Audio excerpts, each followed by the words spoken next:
Marcos, ikalawang kabanata. Pinagaling ni Jesus ang isang paralitiko. Pagkalipas ng ilang araw, bumalik si Jesus sa Capernaum at kumalat ang balitang siya'y nasa bahay. Nagkatipon doon ang napakaraming tao, kaya't halos wala nang mapwestuhan kahit sa labas ng pintuan. Habang nangangaral si Jesus, may dumating na 4 na taong may dalang isang paralitiko. Hindi nila mailapit ang paralitiko kay Jesus dahil sa dami ng tao, kaya't binakbak nila ang bubong sa tapat niya at ibinab ang paralitikong nakaratay sa higaan. Nang makita ni Jesus kung gaano kalaki ang kanilang pananampalataya, sinabi niya sa paralitiko, "Anak, pinatawad na ang mga kasalanan mo."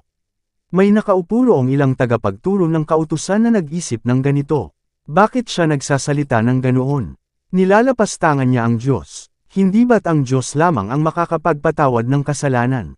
Alam ni Jesus ang kanilang iniisip kaya't sinabi niya agad, "Bakit kayo nag-iisip ng ganyan? Alin ba ang mas madali, ang sabihin sa paralitiko, pinapatawad na ang mga kasalanan mo, o ang sabihin, tumayo ka, bitbitin mo ang iyong higaan at lumakad ka?" Ngunit upang malaman ninyo na ang anak ng tao ay may kapangyarihan dito sa lupa na magpatawad ng mga kasalanan, sinabi niya sa paralitiko, "Tumayo ka, buhatin mo ang iyong higaan, at umuwi ka na."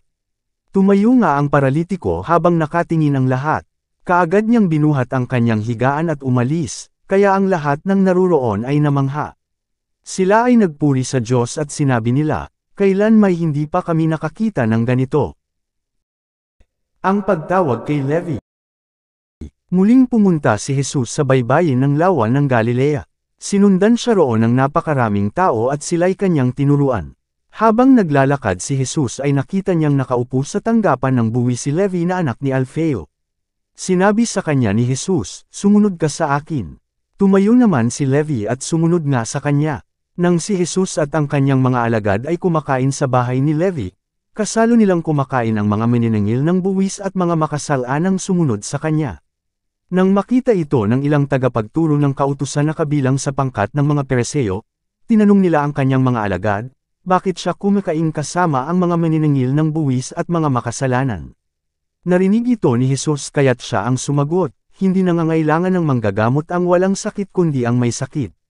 Naparito ako upang tawagin ang mga makasalanan, hindi ang mga matuwid."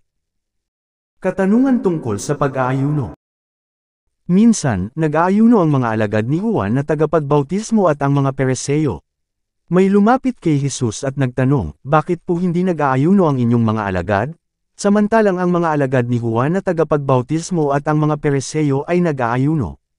Sumagot si Jesus, "Dapat bang mag-ayuno ang mga panauhin sa kasalan habang kasama pa nila ang lalaking ikinasal?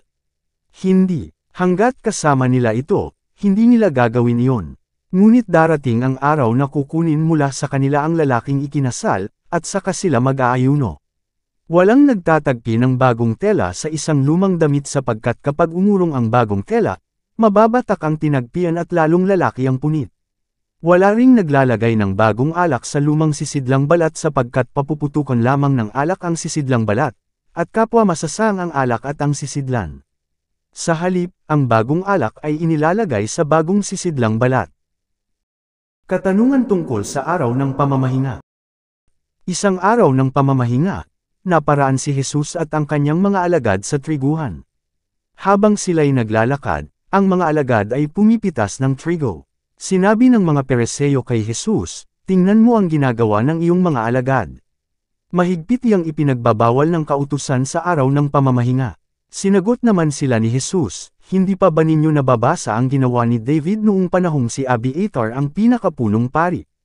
Nang si David at ang kanyang mga kasama'y magutom at walang makain, pumasok siya sa bahay ng Diyos at kumain ng tinapay na handog sa Diyos.